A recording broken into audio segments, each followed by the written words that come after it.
E se a maior traição da história nunca tivesse acontecido? E se Judas não tivesse agido por ganância, mas por obediência? E se ele fosse o único discípulo que realmente entendeu o que Jesus estava pedindo? Existe um evangelho que conta exatamente isso. E ele foi enterrado no deserto egípcio por quase 2000 anos. Quando foi descoberto, estudiosos perceberam algo perturbador. Se esse texto for verdadeiro, toda a narrativa que você conhece sobre a crucificação precisa ser reescrita. Antes que este vídeo termine, você vai entender não apenas o que esse evangelho diz, mas por que ele representa uma ameaça tão grande para a teologia tradicional, que foi considerado a heresia mais perigosa da história. Mas antes, se você quer ter acesso a essas histórias que foram escondidas por séculos, se inscreva agora no Escrituras Paralelas, porque o que você está prestes a descobrir raramente é ensinado, e poucos têm coragem de revelar. Judas Iscariotes. O nome carrega o peso de 2000 anos de infâmia. O traidor, o ganancioso, o discípulo que vendeu seu mestre por 30 moedas de prata e depois se enforcou em desespero. A narrativa é tão conhecida que atravessa culturas e religiões. Judas é o símbolo universal da traição. Seu nome se tornou sinônimo de deslealdade. Na tradição cristã, ele é o vilão necessário da história da salvação. Sem Judas, não há crucificação. Sem crucificação, não há redenção. Mas nos primeiros séculos do cristianismo, quando as comunidades ainda estavam tentando entender quem Jesus era e o que sua morte significava, circulava um texto que contava uma versão completamente diferente. Um evangelho escrito sob o nome de Judas. Não o Judas que traiu por ganância, mas o Judas que obedeceu a um pedido impossível.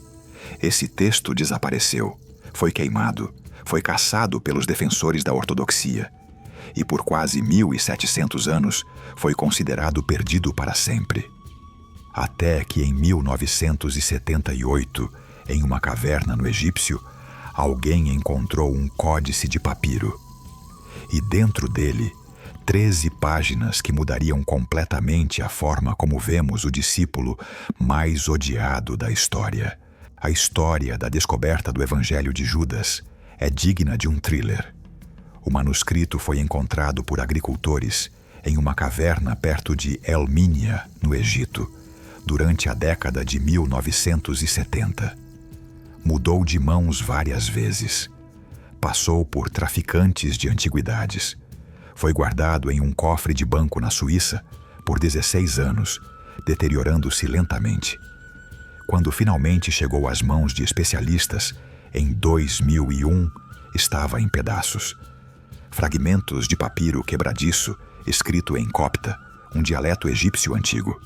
Levou 5 anos de trabalho meticuloso para restaurar, traduzir e autenticar.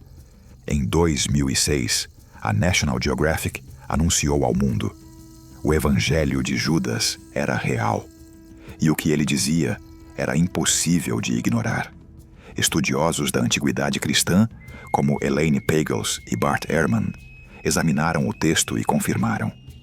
Este era um evangelho gnóstico do século II, provavelmente uma cópia de um texto ainda mais antigo. Irineu de Lyon, um dos pais da igreja, havia mencionado a existência desse evangelho em 180 d.C., chamando-o de ficção blasfema. Mas agora, pela primeira vez em quase 2 milênios, podíamos lê-lo. E o que estava escrito ali desafiava a própria fundação da narrativa cristã. O Evangelho de Judas não começa com uma traição, começa com uma revelação. Jesus chama Judas à parte, longe dos outros discípulos, e diz algo perturbador. Afasta-te dos outros, e eu te revelarei os mistérios do reino. É possível para ti alcançá-lo, mas sofrerás muito. Jesus não está pedindo a Judas que o traia. Está pedindo que ele execute uma missão sagrada. Uma missão que nenhum outro discípulo seria capaz de suportar. Segundo o Evangelho, Jesus explica a Judas que o corpo físico é uma prisão, que o Deus criador deste mundo não é o Deus supremo, mas um ser inferior chamado Saklas, que a verdadeira libertação não vem pela ressurreição do corpo, mas pela libertação do espírito da matéria. E então Jesus diz a Judas: você será o único que me compreende. Você me entregará ao sacrifício que libertará meu espírito. Judas não traiu Jesus. Judas libertou Jesus. Essa inversão não é apenas narrativa, é teológica. Se Judas agiu sob ordem divina, então ele não é um vilão, ele é o herói trágico. O único apóstolo que amou Jesus o suficiente para carregar o peso de ser odiado por toda a eternidade. Para entender por que o evangelho de Judas foi tão perigoso, precisamos entender o gnosticismo. O gnosticismo era uma corrente do cristianismo primitivo que acreditava que a salvação vinha através do conhecimento secreto, não da fé cega. Gnosis significa conhecimento. E os gnósticos acreditavam que Jesus não veio para morrer por nossos pecados, mas para nos ensinar como escapar da prisão da matéria. Para os gnósticos, o mundo físico era uma criação imperfeita. O verdadeiro Deus, o Deus Supremo, era puro espírito. Mas um Deus menor, ignorante e arrogante, havia criado o universo material como uma armadilha. Esse Deus menor era Yahweh, o Deus do Antigo Testamento. Jesus, segundo os gnósticos, era um enviado do Deus Supremo, vindo para libertar aqueles que possuíam uma centelha divina aprisionada em corpos físicos. A crucificação não era um sacrifício pelo pecado, era uma libertação do Espírito de Jesus da carne. E Judas, ao entregar Jesus, estava cumprindo o plano divino. Não para que Jesus morresse pelos pecados da humanidade, mas para que seu espírito pudesse retornar ao reino celestial. Isso não é apenas uma versão alternativa da história. É uma teologia completamente diferente. E para a igreja que estava se consolidando no século II, era inaceitável. Por que o evangelho de Judas foi considerado heresia? Porque elimina a doutrina central do cristianismo, a expiação pelo pecado. Se Jesus não morreu para pagar pelos pecados da humanidade, mas simplesmente para libertar seu espírito, então não há necessidade de arrependimento. Não há necessidade de igreja. Não há necessidade de sacerdotes intermediando entre Deus e o homem. Se Judas não é o vilão, então não há narrativa de traição e redenção. Não há drama moral. Não há lição sobre a consequência do pecado. E mais perturbador ainda, se Judas agiu sob ordem divina, então ele não teve livre-arbítrio. E se ele não teve livre-arbítrio, como podemos julgá-lo? Como podemos condená-lo? Como podemos usar sua história como advertência? Irineu de Lyon, escrevendo em 180 d.C., chamou o Evangelho de Judas de uma história inventada pelos gnósticos. Ele não discutiu seu conteúdo. Ele simplesmente o rotulou como mentira e ordenou que fosse ignorado. Mas rotular algo como mentira não o faz desaparecer. Durante séculos, cópias desse evangelho circularam em comunidades gnósticas, especialmente no Egito, até que a ortodoxia triunfou. E os textos foram caçados, queimados e enterrados. O evangelho de Judas não foi excluído por falta de evidência histórica. Foi excluído porque representava uma visão de Jesus que a igreja institucional não podia aceitar. Quem escreveu o Evangelho de Judas? Não foi Judas Iscariotes. Estudiosos concordam que o texto foi escrito entre 130 e 180 d.C., muito tempo depois da morte de Judas. Foi escrito por cristãos gnósticos que usaram o nome de Judas para dar autoridade ao texto, uma prática comum na antiguidade, chamada pseudepigrafia. Mas isso não significa que o Evangelho não contém tradições antigas. Algumas das ideias presentes no texto podem remontar aos primeiros debates sobre quem Jesus era e o que sua morte significava. O que sabemos é que ele foi popular o suficiente para que Irineu o mencionasse. Isso significa que havia comunidades cristãs lendo e venerando esse evangelho como escritura. Para elas, Judas não era o traidor, mas o discípulo iluminado. E isso nos leva a uma pergunta incômoda. E se essas comunidades estivessem certas? E se a versão de Judas como traidor ganancioso fosse uma simplificação posterior? E se a história real fosse mais complexa, mais ambígua, mais perturbadora? Não estou dizendo que o evangelho de Judas é historicamente preciso, mas estou dizendo que nos primeiros séculos do cristianismo havia pessoas que acreditavam em uma versão muito diferente da história. E essa versão foi silenciada. Um dos momentos mais icônicos da paixão de Cristo é o beijo de Judas. No jardim do Getsêmani, Judas identifica Jesus para os soldados romanos com um beijo, um gesto de amor usado como sinal de traição. Mas o evangelho de Judas lança uma sombra sobre essa cena.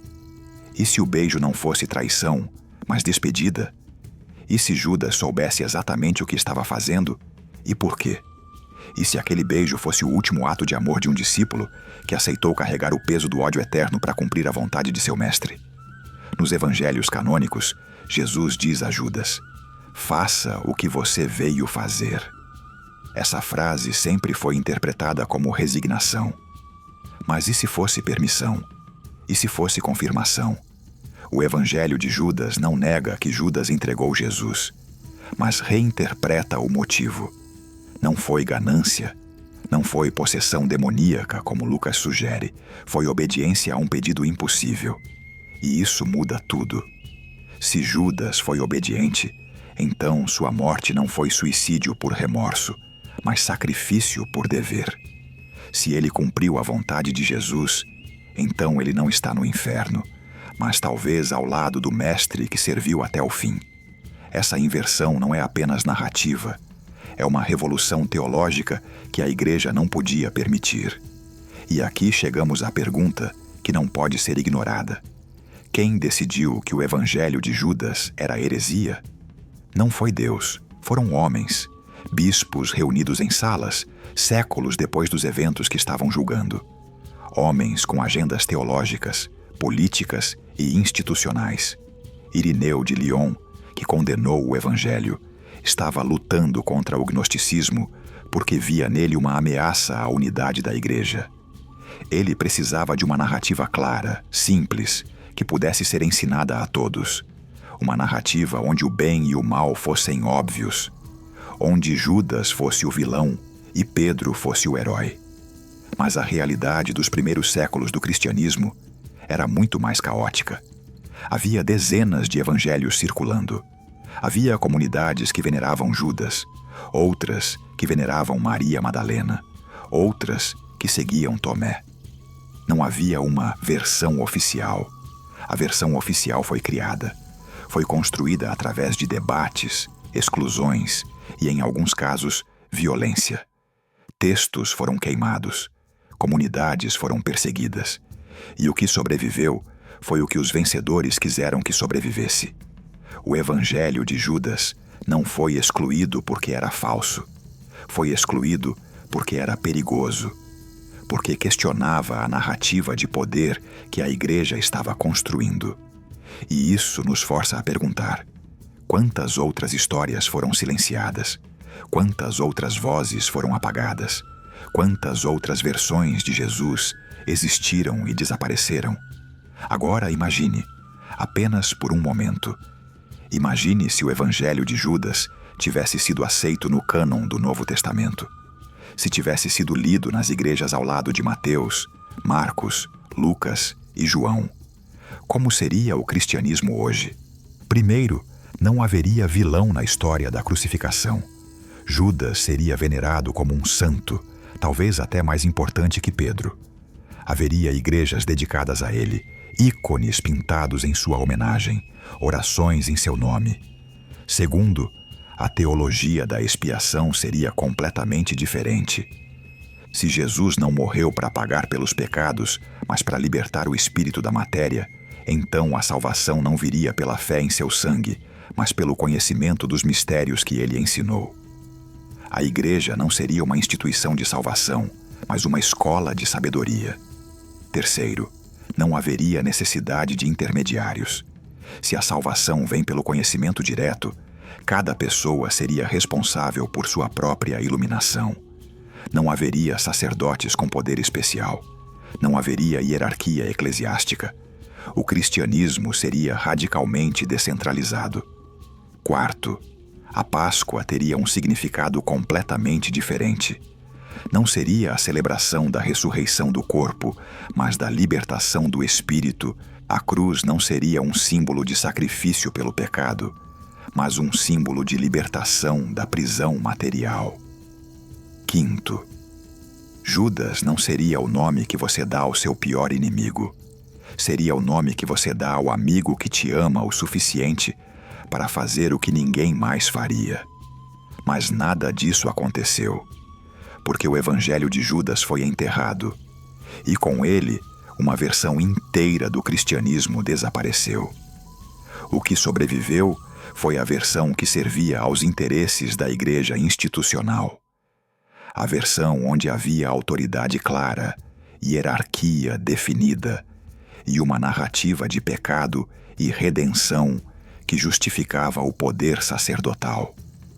E Judas se tornou o bode expiatório eterno, o símbolo de tudo que é traição, o homem cujo nome carrega a maldição de 2000 anos.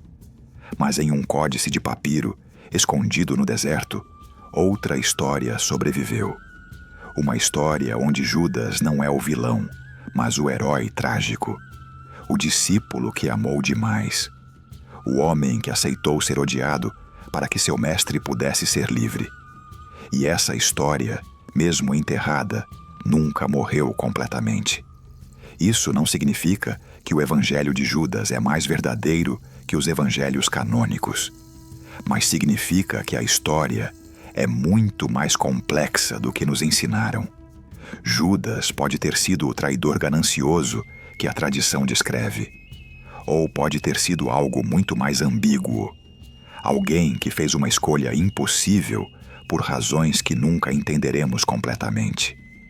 O que sabemos é que houve cristãos nos primeiros séculos que acreditavam em uma versão diferente, e essa versão foi silenciada, não porque era falsa, mas porque era perigosa. A linha entre o sagrado e o herético foi desenhada por homens, e o que ficou de um lado ou de outro dessa linha mudou completamente a fé que conhecemos hoje. E talvez a pergunta não seja se Judas foi traidor ou obediente. Talvez a pergunta seja: por que precisamos tanto que ele seja o vilão? Se você pudesse fazer uma pergunta a Judas, qual seria?